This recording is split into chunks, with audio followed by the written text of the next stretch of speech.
नमस्कार दोस्तों, स्वागत है आप सभी का आपके अपने YouTube channel Shyam class study में। साथियों, आज की इस वीडियो में मैं आपको यूपी पुलिस री एग्ज़ाम के लिए आज से मैं आप सभी लोगों के लिए प्रतिदिन रात्रि 8 बजे हिंदी की जो हमारी क्लास चलती थी उसी के समय पर ये क्लास आपकी प्रतिदिन रात्रि के 8 बजे आपको ये मिल जाया करेगी, जिसमें आपको हिंदी के 38 प्रश्न देखने को मिलेंगे और ये सारे प्रश्न यूपी पुलिस री एग्ज़ाम के लिए बहुत ही ज़्यादा महत्वपूर्ण है।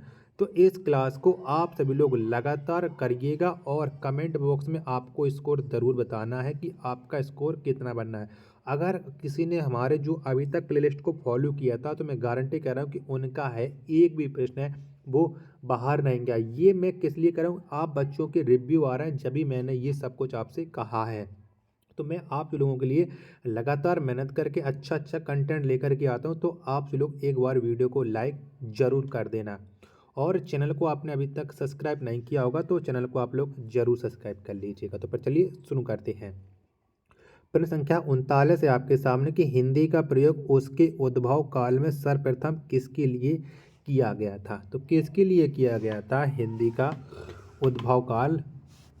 तो ये भारतीय क्षेत्र के लिए, भारत देश के लिए, भारतवासियों के लिए यानी उपयुक्त सभी के लिए किया गया था हिंदी का प्रयोग। 39 का राइट आंसर ऑप्शन संख्या डी इस प्रश्न का राइट आंसर हो जाएगा।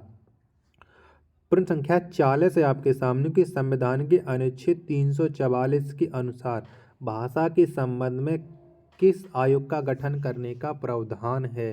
तो कौन से आयोग का गठन करने का प्रावधान है अनुच्छेद 344 में? तो अनुच्छेद 344 में राजभाषा आयोग गठन करने का प्रावधान। 40 का राइट आंसर ऑप्शन संख्या बी इस पेंस का राइट आंसर हो जाएगा। प्रश्न संख्या 41 है आपके सामने कि हिंदी भाषा का जन्म हुआ है तो किससे हुआ है। और आपने देखा हो कि अभी इसे हाल ही में जो हमारी यूपी पुलिस की भर्ती परीक्षा हुई है 17-18 फरवरी को संपन्न, उसमें ये प्रश्न को पूछा गया था। तो हिंदी भाषा का जो जन्म हुआ है वो सौर से यानी अपभ्रंश से हुआ है। 41 का राइट आंसर ऑप्शन संख्या सी इस पेंस का राइट आंसर हो जाएगा। प्रश्न संख्या 42 है आपके सामने कि हिंदी शब्दकोश में छा का क्रम किस वर्ण के बाद आता है। तो किस वर्ण के बाद आता है? तो छा का जो क्रम आता है वो का के बाद आता है। 42 का राइट आंसर ऑप्शन संख्या ए इस पेंस का राइट आंसर हो जाएगा। प्रश्न संख्या 43 है आपके सामने कि व्यंजन कितने प्रकार के होते हैं। तो कितने प्रकार के होते हैं व्यंजन? तो जो व्यंजन होते हैं ये 33 प्रकार के होते हैं। कितने? 33। 43 का राइट आंसर ऑप्शन संख्या डी एस पेंस का राइट आंसर हो जाएगा। प्रश्न संख्या 44 है आपके सामने कि सा सा हा कौन से व्यंजन है। तो बताओ ये कैसे व्यंजन है। सीटी वाले सा, पानी वाला सा, सड़क का सा और हल्का हा। तो ये हैं संघर्षी व्यंजन। क्या संघर्षी व्यंजन है? 44 का राइट आंसर ऑप्शन संख्या सी इस पेंस का राइट आंसर हो जाएगा। प्रश्न संख्या 45 है आपके सामने किस शब्द की वर्तनी अशुद्ध है। तो बताओ इनमें से कौन से शब्द की वर्तनी है जो वो गलत है। तो भुक्कड़। क्या जो भुक्कड़ वर्तनी है ये अशुद्ध है, यानी 45 का जो राइट आंसर होगा वो ऑप्शन संख्या डी इस पेंस का राइट आंसर हो जाएगा। चलिएगा अगला प्रश्न है आपके सामने। प्रश्न संख्या 46 है कि किस शब्द की वर्तनी शुद्ध नहीं है। तो इनमें से एक शब्द की जो वर्तनी है वो अशुद्ध है, वो बताइएगा। तो आप देख रहे हैं छिद्रान्वेषी। क्या है जो छिद्रान्वेषी है ये वर्तनी शुद्ध नहीं है, बाकी के सभी वर्तनी हैं वो शुद्ध लिखी हैं। 46 का राइट आंसर ऑप्शन संख्या बी इस पेंस का राइट आंसर हो जाएगा। प्रश्न संख्या 47 है आपके सामने कि निम्नलिखित में से किस शब्द में बहुब्रीहि समास है। तो बताओ कौन से शब्द में बहुब्रीहि समास है। तो पंकज। क्या जो पंकज शब्द है इसमें बहुब्रीहि समास है। 47 का आंसर ऑप्शन संख्या ए इस पेंस का राइट आंसर हो जाएगा। प्रश्न संख्या 48 है आपके सामने कि खंडहर लुटेरा शब्द में कौन सा प्रत्यय है। तो बताओ इसमें कौन सा प्रत्यय लगा है खंडहर लुटेरा में। तो इसमें लगा है हर। खंडहर में हो जाएगा हर और लुटेरा में हो जाएगा एरा। तो यानी ऑप्शन संख्या ए इस पेंस का राइट आंसर हो जाएगा। साथियों वीडियो पसंद आ रही है तो प्लीज़ वीडियो को एक लाइक ज़रूर कर देना, क्योंकि आप सभी लोगों के लिए मैं बहुत ही ज़्यादा मेहनत करता हूं, तो आप सभी लोग एक लाइक तो ज़रूर ही कर सकते हो। अगला प्रश्न है आपके सामने, प्रश्न संख्या 49 है कि निम्नलिखित में किस शब्द में उपसर्ग है। तो बताओ कौन से शब्द में उपसर्ग लगा हुआ है। तो प्रहार, क्या प्रहार जो शब्द है इसमें उपसर्ग है, यानी 49 का राइट आंसर ऑप्शन संख्या ए इसमें इसका राइट आंसर हो जाएगा। प्रश्न संख्या 50 है आपके सामने कि हिंदी भाषा में मूलतः वर्णों की संख्या कितनी है। तो कितनी है, तो हिंदी भाषा में जो मूलतः वर्णों की संख्या है वो है 52। कितनी है, 52 है। 50 का राइट आंसर ऑप्शन संख्या सी इसमें इसका राइट आंसर हो जाएगा।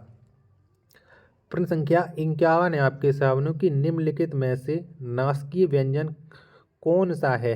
तो कौन सा है, फटाफट से बताओ। प्रश्न संख्या 51 का राइट आंसर, तो ये इंग्या, क्या ये इंग्या है, ये एक नासकीय व्यंजन है। 51 का राइट आंसर ऑप्शन संख्या बी इसमें का राइट आंसर हो जाएगा। अगला प्रश्न है आपके सामने, प्रश्न संख्या 52 है कि इनमें से एक शब्द तद्भव है। तो बताओ इनमें से कौन सा शब्द है जो तद्भव है। तो कपास, क्या कपास ये एक ऐसा शब्द है जो तद्भव है, बाकी के सभी शब्द हैं ये तत्सम है।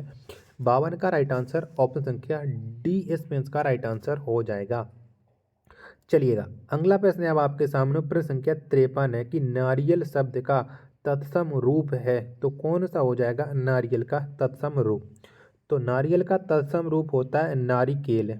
क्या होता है, नारिकेल। 53 का राइट आंसर ऑप्शन संख्या ए इसमें का राइट आंसर हो जाएगा। अगला प्रश्न है आपके सामने, प्रश्न संख्या निर्देश दिया गया, प्रश्न संख्या 54 और 55 दिए गए शब्दों के पर्याय के लिए 4 विकल्प दिए गए, उनमें से उचित विकल्प चयन कीजिए। यानी आपको 54 और 55 में पर्यायवाची बताने हैं। तो सूरज, सूरज का इनमें से कौन सा पर्यायवाची हो जाएगा। तो तरणी, क्या तरणी, ये जो ऑप्शन संख्या सी वाला तरणी है यही सूरज का पर्यायवाची है, बाकी के ये सब गलत है, ये सूरज के पर्यायवाची नहीं है। प्रश्न संख्या 55 है आपके सामने कि जलधि, जलधि का पर्यायवाची कौन सा हो जाएगा। तो समुद्र, क्या जो समुद्र ये जल्दी का पर्यायवाची है। 55 का राइट आंसर ऑप्शन संख्या बी इसमें का राइट आंसर हो जाएगा। चलिएगा निर्देश दिया गया, प्रश्न संख्या 56 और 57 के दिए गए शब्दों के विलोम के लिए 4 विकल्प दिए गए हैं, उनमें से उचित विकल्प का चयन कीजिए। तो यानी आपको विलोम शब्द बताने 56 और 57 में। तो बंधन, बंधन का क्या हो जाएगा विलोम शब्द। तो बंधन का विलोम शब्द होता है त्याग। क्या होता है, त्याग होता है। 56 का राइट आंसर ऑप्शन संख्या डी इसमें का राइट आंसर हो जाएगा। नास्वर, नास्वर का विलोम शब्द क्या होता है। तो नास्वर इसका विलोम शब्द होता है शाश्वत। क्या होता है, शाश्वत होता है। 57 का राइट आंसर ऑप्शन संख्या सी इसमें का राइट आंसर हो जाएगा। चलिएगा प्रश्न संख्या 58 है आपके सामने कि जो देखा नहीं जा सके वाक्य का एक शब्द इनमें से कौन सा है। तो कौन सा है जो देखा नहीं जा सके। तो इसका हो जाता है अदृश्य। क्या हो जाता है, अदृश्य। 58 का राइट आंसर ऑप्शन संख्या बी इसमें का राइट आंसर हो जाएगा। चलिएगा अगला प्रश्न है, प्रश्न संख्या 59 है आपके सामने कि जो व्याकरण जानता हो के लिए एक शब्द है। तो बताओ इसके लिए एक शब्द क्या हो जाएगा। तो जो व्याकरण जानता हो इसके लिए एक शब्द होता है व्याकरण। क्या व्याकरण। 59 का राइट आंसर ऑप्शन संख्या सी बताने वाले सभी लोगों का राइट आंसर हो जाएगा। चलिए अगला प्रश्न है, प्रश्न संख्या 60 है आपके सामने कि मित्रता किस संज्ञा का उदाहरण है। तो बताओ मित्रता में कौन सी संज्ञा है। तो मित्रता में है भाववाचक संज्ञा। 60 का राइट आंसर ऑप्शन संख्या ए इसमें का राइट आंसर हो जाएगा। चलिएगा अगला प्रश्न है आपके सामने, प्रश्न संख्या 61 है कि निम्नलिखित वाक्यों में क्रिया विशेषण युक्त वाक्य कौन सा है। तो कौन से वाक्य में क्रिया विशेषण है ये आपको बताना है। तो हवा धीरे धीरे बह रही है। क्या हवा धीरे धीरे बह रही है, इसमें क्रिया विशेषण है। 61 का राइट आंसर ऑप्शन संख्या सी इसमें का राइट आंसर हो जाएगा। प्रश्न संख्या 62 है आपके सामने कि लिंग की दृष्टि से दही क्या है। तो क्या है दही। फटाफट से बताओ प्रश्न संख्या 62 का राइट आंसर क्या हो जाएगा। तो लिंग की दृष्टि से जो दही है यह एक पुल्लिंग शब्द है। क्या, ये एक पुल्लिंग शब्द है। 62 का राइट आंसर ऑप्शन संख्या बी स्पेंस का राइट आंसर हो जाएगा। अगला प्रश्न है प्रश्न संख्या 63 की कारक के भेद हैं। तो कितने भेद होते हैं कारक के, ये आपको बताना है। तो कारक के भेद होते हैं 8। कितने होते हैं? 8 होते हैं। 63 का राइट आंसर ऑप्शन संख्या डी स्पेंस का राइट आंसर हो जाएगा। और आशा करता हूँ कि आप सब लोगों की तैयारी बेहतरीन चल रही होगी, क्योंकि 6 महीने का समय आप लोगों को मिल चुका है। तो इस बार आप लोगों को सिलेक्शन जरूर लेना है। प्रश्न संख्या 64 है आपके सामने कि विशेषण के कितने रूप होते हैं। तो कितने होते हैं? तो विशेषण के रूप होते हैं 4। कितने? 4। 64 का राइट आंसर ऑप्शन संख्या सी स्पेंस का राइट आंसर हो जाएगा। प्रश्न संख्या 65 और 66 के लिए निर्देश दिए गए हैं कि 4 विकल्पों में से शुद्ध वाक्य छांटिए। तो 65 और 66 में आपको शुद्ध बताना है। तो चारों ऑप्शन पढ़िएगा और बताइए कि इनमें से कौन सा वाक्य है जो शुद्ध है 65 में। तो बातें करते करते हमने रात बिता दी, यह एक शुद्ध वाक्य है। ऑप्शन संख्या ए स्पेंस का राइट आंसर हो जाएगा। चलिएगा, नेक्स्ट प्रश्न है अब आपके सामने प्रश्न संख्या 66 है। इसमें भी आपको शुद्ध बताना है। चारों ऑप्शन है वो आपकी स्क्रीन पर शो हो रहे हैं। तो पिताजी बाजार से सब्जी लाई, ये एक शुद्ध वाक्य है। 66 का राइट आंसर ऑप्शन संख्या सी स्पेंस का राइट आंसर हो जाएगा। चलिएगा, अगला प्रश्न है आपके सामने प्रश्न संख्या 67 है कि आंख के अंधे नाम नयन सुख का सही अर्थ है। तो इसका सही अर्थ क्या हो जाएगा? तो इसका जो सही अर्थ हो जाएगा वो हो जाएगा गुणों के विरुद्ध नाम का होना। क्या? गुणों के विरुद्ध नाम का होना। 67 का राइट आंसर ऑप्शन संख्या ए स्पेंस का राइट आंसर हो जाएगा। चलिएगा, अगला प्रश्न है आपके सामने प्रश्न संख्या 68 है कि जूते चाटना मुहावरे का सही अर्थ है। तो इस मुहावरे का सही अर्थ क्या हो जाएगा प्रश्न संख्या 68 का? तो जूते चाटना, इस मुहावरे का सही अर्थ होता है खुशामद करना। क्या? खुशामद करना। 68 का राइट आंसर ऑप्शन संख्या बी स्पेंस का राइट आंसर हो जाएगा। प्रश्न संख्या 69 है आपके सामने की जेही बरबाजी राम असवारा तेही सरदऊ न बर नहीं पारा। उपयुक्त पंक्ति में कौन सा अलंकार है? तो बताओ यहाँ पर कौन सा अलंकार है प्रश्न संख्या 69 में। तो यहाँ पर बातें हैं जो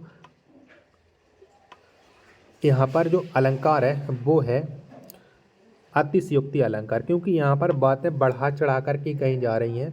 69 का राइट आंसर ऑप्शन संख्या डी स्पेंस का राइट आंसर हो जाएगा। अगला प्रश्न है प्रश्न संख्या 70 है आपके सामने कि रहमन पानी राखिए बिन पानी सब सून पानी गए न उबरे मोती मानुष छून। उपयुक्त पंक्ति में कौन सा छंद है? तो बताओ यहाँ पर कौन सा छंद है, ये आपको बताना है। तो प्रश्न संख्या 70 इसमें है दोहा। क्या? दोहा है। 70 का जो राइट आंसर होगा वो ऑप्शन संख्या ए स्पेंस का राइट आंसर हो जाएगा। तो साथियों, आज के इस प्रैक्टिस सेट में मात्र 70 ही प्रश्न थे, तो मैंने आपको करा दिए। अगर आपको ये वीडियो पसंद आई हो तो वीडियो को आप एक बार लाइक कर देना, और चैनल को आपने अभी तक सब्सक्राइब नहीं किया होगा तो चैनल को आप लोग ज़रूर सब्सक्राइब कर लेना। मिलते हैं अपन नेक्स्ट वीडियो में, तब तक के लिए धन्यवाद। जय हिंद साथियों। और रात्रि के 8 बजे प्रतिदिन प्रैक्टिस सेट लगाना ना भूलें।